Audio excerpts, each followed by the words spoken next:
All right, so for today, we're going to be working on creating space in our artwork. And we're going to be using linear perspective today. So take out your paper. We're going to have it horizontal. And I am going to fold it hot dog style or lengthwise just to give it a good center crease. Open it back up, flatten it down. And that is going to be our horizon line. Look at that. Super easy, right? So we've already got a great sense of space with our foreground and our background. And then I'm going to pop in a vanishing point right there. Now, to draw my perspective lines, I'm going to need some sort of a straight edge. Usually a ruler is a good thing to use. If you don't have a ruler, though, just grab yourself a scrap piece of paper, fold it lengthwise, just like we did with our drawing paper, and then fold it lengthwise again. Every time you fold the paper, it gets thicker, right? And it creates a better edge for us to draw a straight line along. So our vanishing point is right here, and we need to draw some perspective lines. So I am going to put my pencil on the point. That's just nice and easy for me. I'm going to put it there so I can anchor my straight edge on the vanishing point. And then I'm going to use my helper hand. It's going to disappear for a second underneath my drawing hand, because what I need to do with my helper hand, I'm going to have to hold this straight edge so it doesn't wiggle about when I'm drawing along the edge of it with my pencil. So what you want to do is you want to have your straight edge, see your horizon line right there?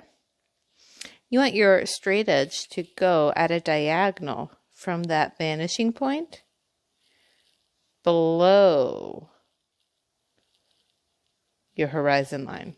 Okay, so watch. I'm going to put my point on my pencil. I'm going to put my straight edge right there. My helper hand is spreading out so that it holds the straight edge. And I am going to lightly draw my first line of perspective. Now I'm going to draw another line that goes up above my horizon line this time.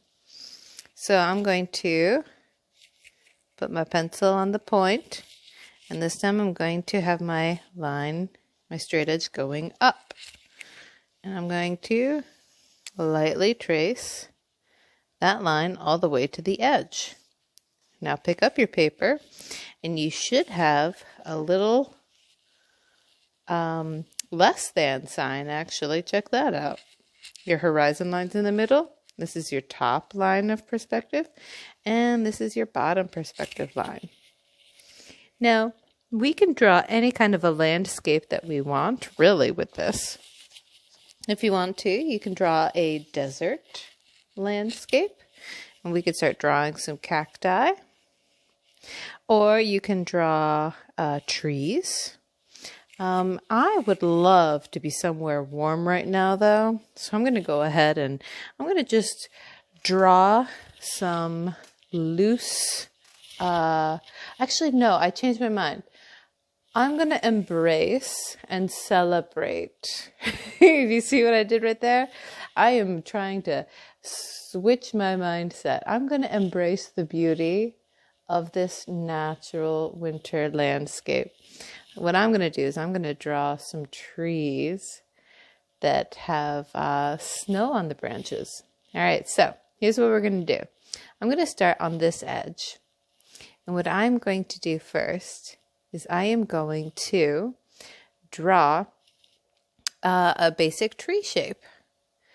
So I know that trees are wider at the bottom and narrower at the top, right? So check that out.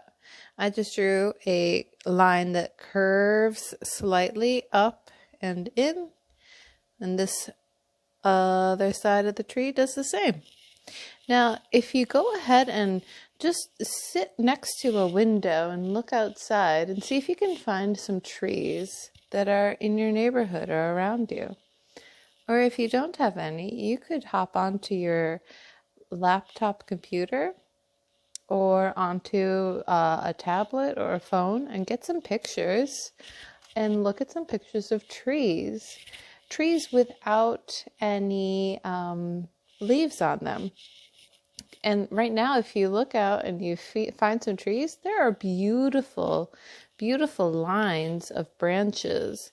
And there's really no wrong way to draw trees and their branches, in my opinion, because trees are so organic.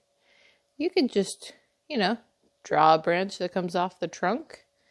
It's just like the tree trunk itself, wide at the bottom, skinny at the top. The tree branches are wider where they connect to the tree trunk and skinnier where they end.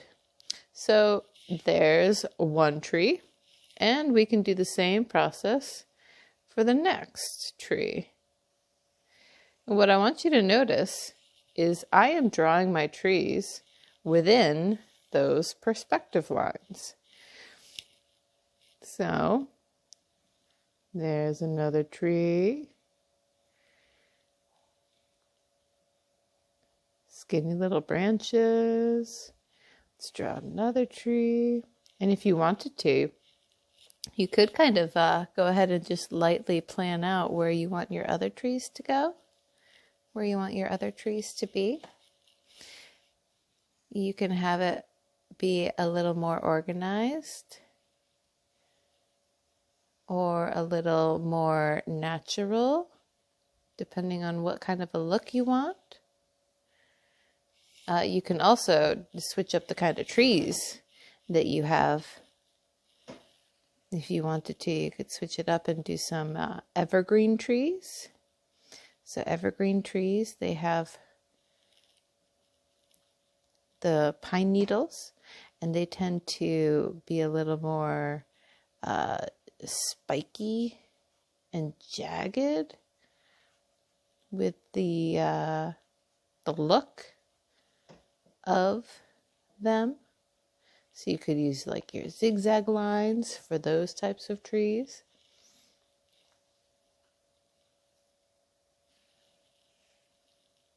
We can add some more branches in, and then add a little zigzagginess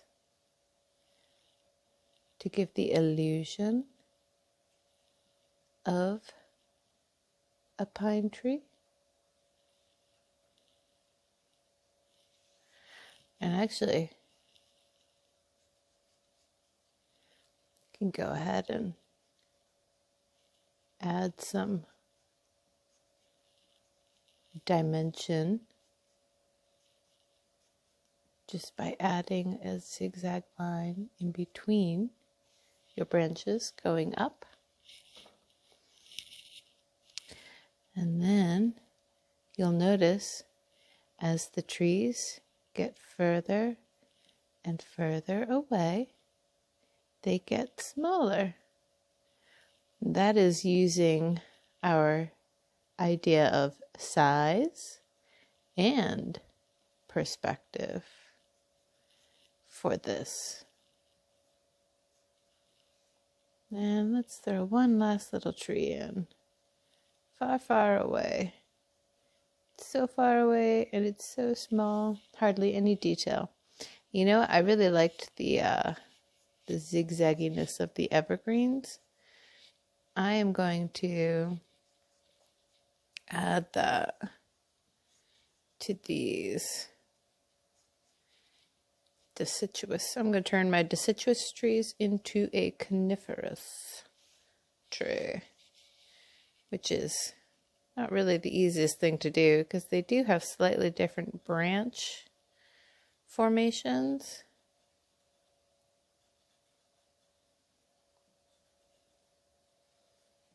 But you know what?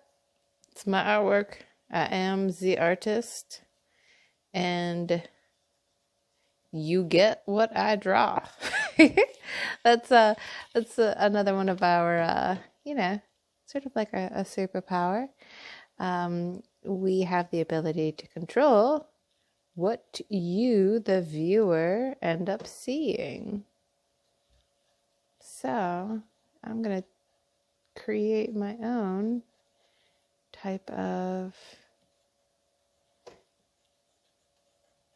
loosey-goosey pine tree. I'm going to make this one a little taller too.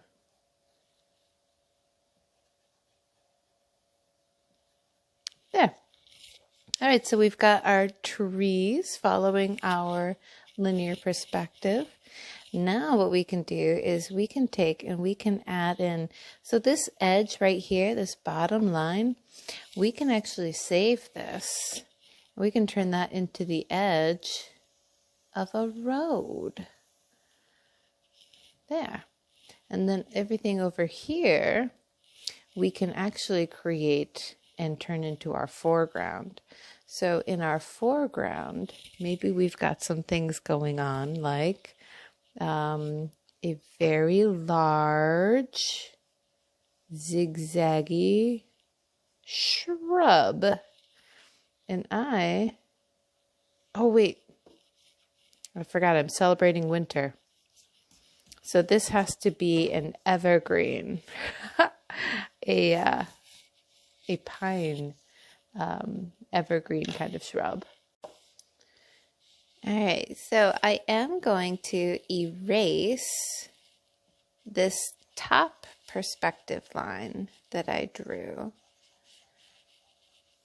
And don't worry if you drew it a little too heavy and dark and you can't quite erase it.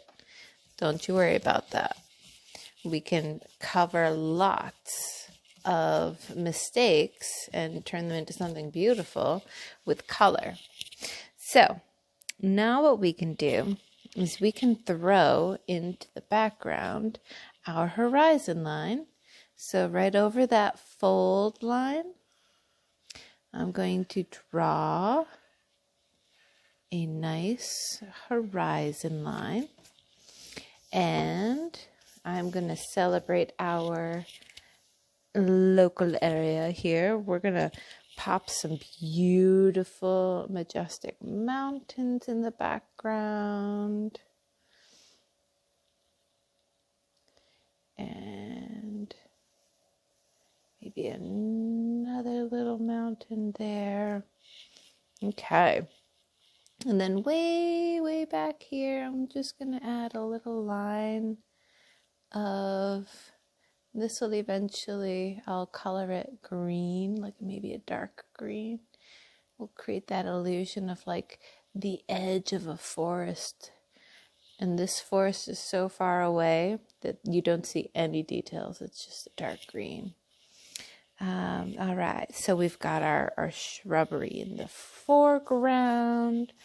My gosh, we can think about other kind of cool details that we could add.